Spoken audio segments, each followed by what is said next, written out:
Hello, everybody. Welcome. I'm so glad to see you here on this beautiful August day. Depending on where you are, you could be potentially in a heat wave, not sure. But welcome. Today we're in for quite a treat. We have a speaker with us, and I'm going to do a proper intro, but just to give you a little glimpse of what we're going to talk about today, we're going to talk about storytelling and the power of storytelling and telling your own story for that matter.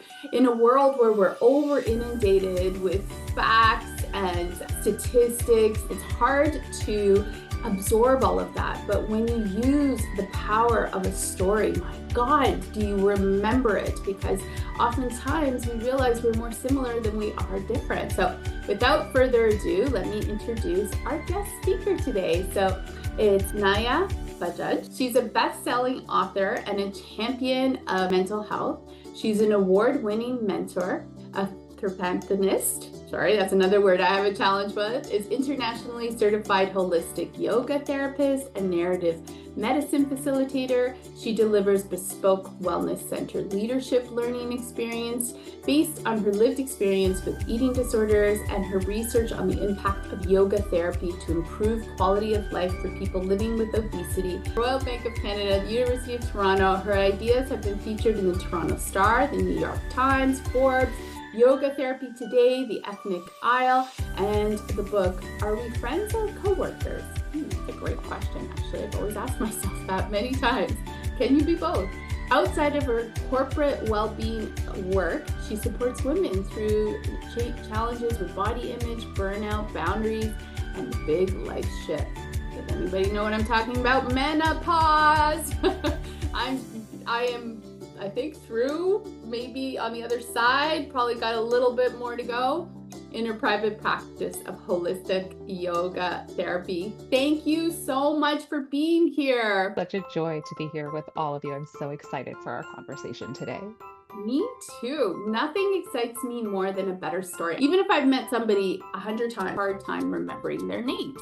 But if they tell me a story, I will remember that story for decades, and I'll even bring it up. I'll say, I remember that story that you told me when you sailed from Florida to a Caribbean island and you went through that storm. Why is that? Why can we remember? Why do our brains really register people's stories? It's such a great question. I think in the way that I've encountered story, it's because it gives us a way of making sense of something, particularly new information or new humans, and sort of fitting them into our universe, because there is a universality to story. We can recognize ourselves in it, even if we haven't lived that exact story. There's touch points around our shared humanity that make it not only easier to relate, but like you say, easier to remember. Yeah. So how did you come to storytelling? Why is this part of your practice? Such a great question. I was that super introverted kid. My mom still likes to joke that even as a child, I didn't like children.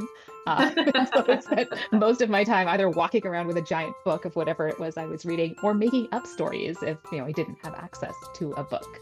And as little humans, the world can sometimes not make very much sense. And so story was my tool of finding meaning through that. So I've always been either telling myself stories, or I was the resident storyteller at our dinner table, because that was the only way we could keep my sister in place long enough to finish a meal, was if someone told her a story.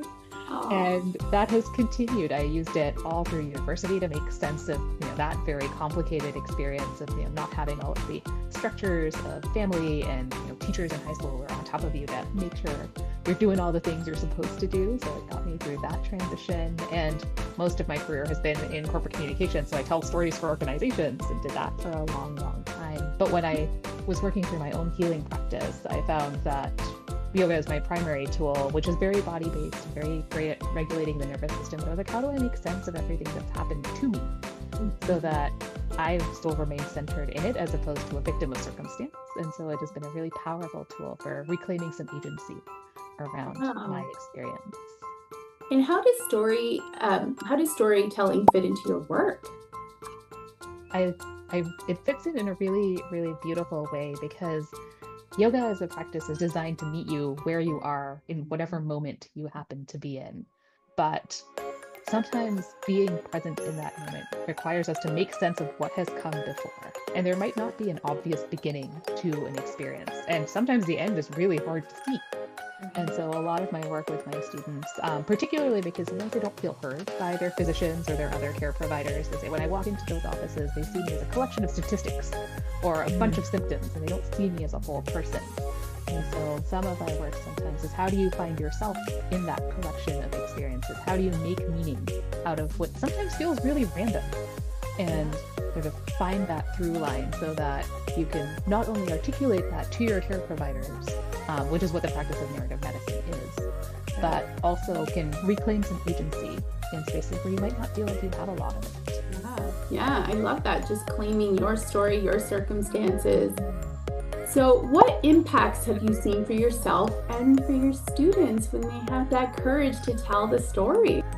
I get better quality care because the person that I'm working with sees me as a whole person, and there is that sense of, oh yeah, I might not have suffered in exactly the same way that you are suffering, but I have also suffered, and I can find some way to relate. And so that often happens, that sort of relationship that sometimes otherwise doesn't get built. But also, I find my care providers are better able to hear the full list of symptoms or the full experience that is happening to me, as opposed to, oh, I'm only really here to talk about your heart health, so I'm going to ignore the 6 other things that are happening, even though all of those are related and they directly impact your experience. For sure. My students have said the same. So I think that's so true when we look at people living with obesity. I think that everybody's story is so important because with obesity, there's so many contributing factors.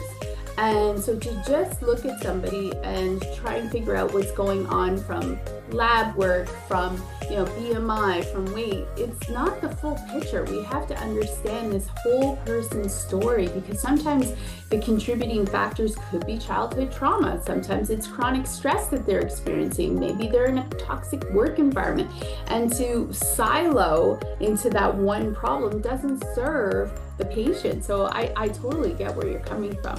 What does a narrative medicine practice look like? It's a really fun practice in my experience. And I will say it's not limited to writing. So if writing is not your favorite way of creating, that's totally fine. You can make in whatever way feels best for you.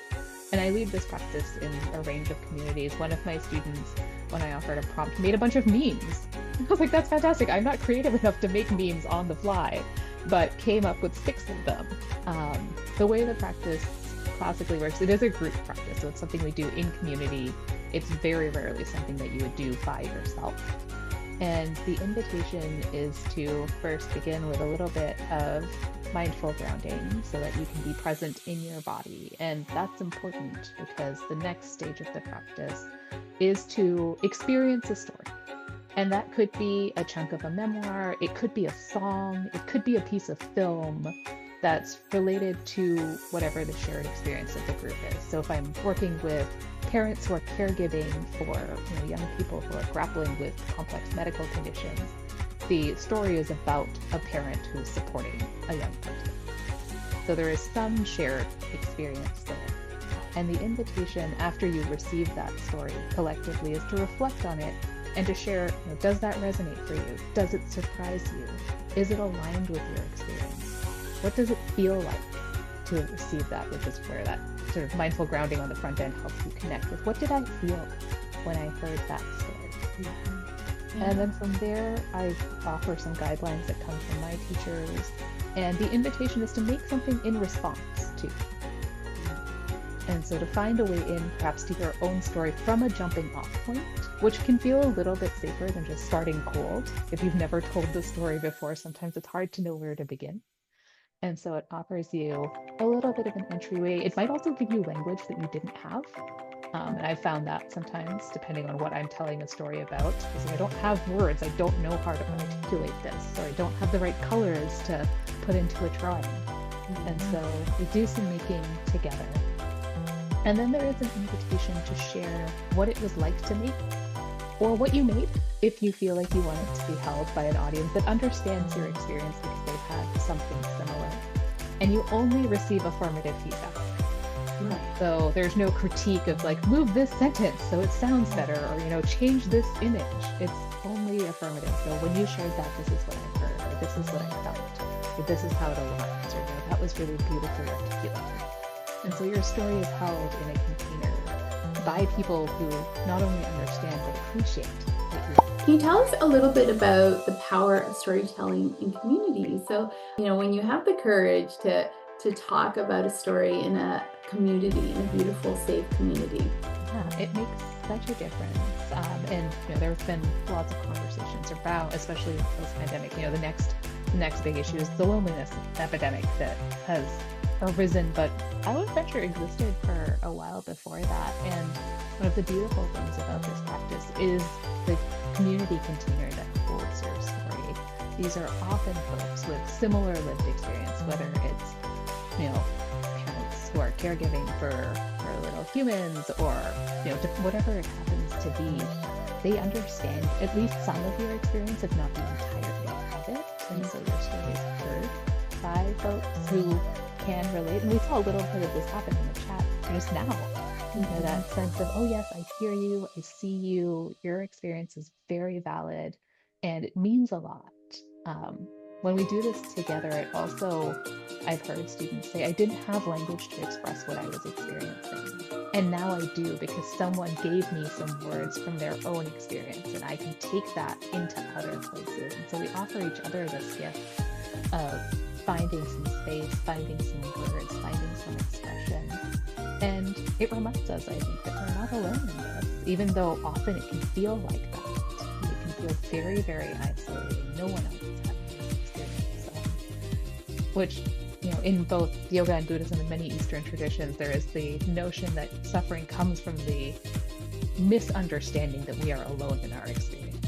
Yes. The story can be such a powerful bridge to remind us that we are not. We are here together. We are all suffering in some way. It's what makes us human. But we can walk each other home through that experience and find that resting place. I know, when I think about, I always say we are more similar than we are different. So a lot of the clients that I work with struggle with body image. And it's such a light bulb moment for them to know that even people who walk the runway, like that 2% of the world's population that fit all the right criteria that allows them to walk in a runway, will look in the mirror and see everything that's wrong and have poor body image.